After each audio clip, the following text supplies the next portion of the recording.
আসসালামু আলাইকুম। দেখতে দেখতে একটি রমজান পার করে ফেললাম। আজকে সেই রমজানের ইফতারিতে কি করলাম বিকালবেলা থেকে আজকের ভিডিওটা কন্টিনিউ করছি। আশা করি আজকের ভিডিওটা আপনাদের ভালো লাগবে। পুরাতন একটি বছর 2024 সালটা বিদায় দিয়ে আমরা নতুন বছর 2025 সাল স্বাগতম করেছি। খুব বেশি একটা সময় বা দেরি হয়নি। এর পাশাপাশি 2025 সালের শুরুতে আলহামদুলিল্লাহ নতুন বছরের আরও একটি নতুনভাবে রমজান শুরুতেই পেয়ে গেলাম আলহামদুলিল্লাহ। আজকে সেই প্রথম রমজানের ইফতারির প্রথম দিনে কি তৈরি করলাম যতটা সম্ভব আপনাদের সাথে শেয়ার করার চেষ্টা করব, আর ভিডিওটা বিকালবেলা থেকে কন্টিনিউ করছি। এখানে আমি চূড়াটা নিয়ে নিচ্ছি, চূড়া অথবা চিরা যেটাই বলেন, নিয়ে এইবার চিরাটা আমি ধুয়ে একটা সাইডে রেখে দেব।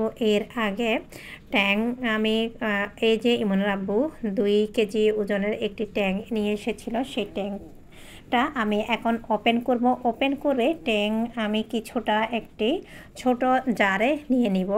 250 গ্রাম বা 500 গ্রামের মতো ছোট পাশে যে কাঁচের জারটা দেখতে পাচ্ছেন সেখানে নিয়ে অবশিষ্ট ট্যাং আমি সেভ করে রেখে দেব। তা না হলে একসাথে সব যদি মানে বেশি পরিমাণ এই কন্টেনার থেকে যদি আমি ট্যাং নিতে যাই সেক্ষেত্রে ট্যাং অবশিষ্ট পরবর্তীতে যা থাকবে তা দলা পেকে যাবে। এই জন্যে আমি ছোট একটি বয়াম বা জারে এইভাবে নিয়ে নিচ্ছি। এই তো আমি ট্যাং নিয়ে ট্যাংগুলি গুলে তারপর ভালোভাবে বোতল ভরে নর্মাল ফ্রিজেও রেখে দেব। তো এরই মাঝে বাসায় এখন কিন্তু কেউ নেই, ইমন ইনান সবাই কিন্তু বাইরে, তো ইমনের আব্বুও বাইরে। তো এই তো এরই মাঝে আমি চিরাটা ধুয়ে নিয়েছি, ধুয়ে এর মাঝে কলা, চিনি, তারপর নারকেল, পাশাপাশি দুধটাও দিয়ে দেবো, লবণ। পাশাপাশি আরেকটি হাঁড়িতে আমি শরবতটা তৈরি করে নিচ্ছি ট্যাং দিয়ে। এটা ম্যাঙ্গো ট্যাং ছিল, খেতে কিন্তু আলহামদুলিল্লাহ অনেক মজা, অনেক ফ্লেভারফুল ছিল। কালারটা যদিও একটু হালকা ছিল কিন্তু খেতে অনেক মজা। তো যাই হোক, এবার আমি ট্যাং রেডি করে বোতলে নিয়ে নিচ্ছি।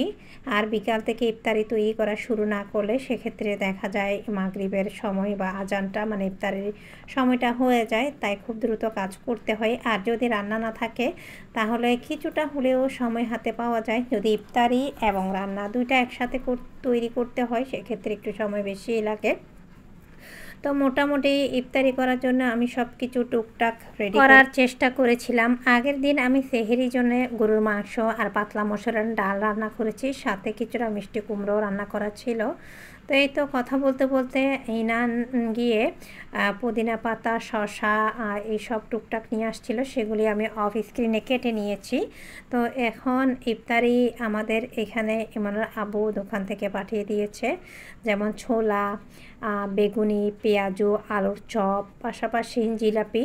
আর আলহামদুলিল্লাহ এই সংসার জীবনের 20টা বছরে আমি কিন্তু ছোলা, পেঁয়াজু, বেগুনি এইসব কি জিনিস বাসায় অন্তত নিজেদের জন্য ইফতারি তৈরি বা ইফতারি খাবো বাসায় তৈরি করবে সেটা আমার করতে হয়নি। এটা কিন্তু আমাদের দোকান থেকে পাঠিয়ে দেয় ইমনের আব্বু, শুধুমাত্র আমি রান্নাটাই করি।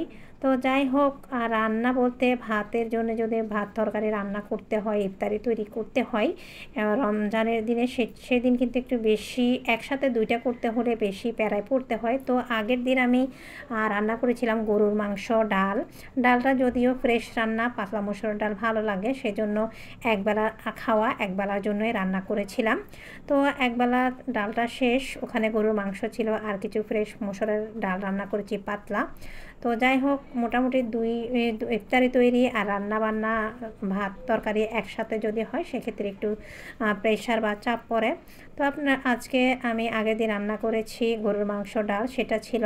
তো ইফতারি তাই যেহেতু ছোলা মুড়ি এগুলি আমাদের কিনে আনা হয় আর বাকিগুলো বাসায় তৈরি করি, তাই খুব শর্টকাট আমাদের কিন্তু তৈরি করা হয়ে যায়। তো আলহামদুলিল্লাহ এরই মাঝে কথা বলতে বলতে আমি সব কিছু রেডি করে নিয়েছি। এখন আজান হচ্ছে আর আমরা ইফতারিটা এনজয় করছি। তো আশা করি আপনাদের কাছে আজকের আমাদের প্রথম রোজার ইফতারিতে কী করলাম, কীভাবে তৈরি করলাম আপনাদের সাথে শেয়ার করেছি, আপনাদের ভালো লেগেছে।